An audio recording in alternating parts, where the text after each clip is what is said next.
I played the Clueless trophy wife for 2 years to catch my husband embezzling millions.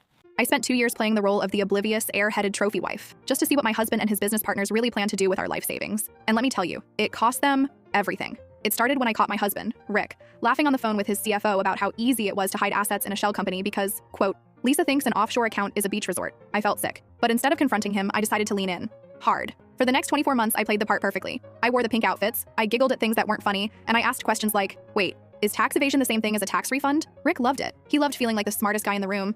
He got so comfortable that he and his partners stopped whispering. They would hold strategy meetings right at our dining room table while I poured the wine. They openly discussed cooking the books, hiding $3 million in the Caymans, and how they were going to trigger a clause in our prenup to leave me with absolutely nothing once the divorce papers were filed next month. They called me the potted plant when I walked out of the room. Rick told his partner, "Don't worry, she's too busy shopping to notice we're liquidating the retirement fund." What Rick forgot is that before I was a stay-at-home wife, I was a forensic accountant for a Fortune 500 company. I wasn't shopping on my laptop all day, Rick. I was building a case. The hammer dropped at his firm's holiday party. Rick was making a toast to his record-breaking year.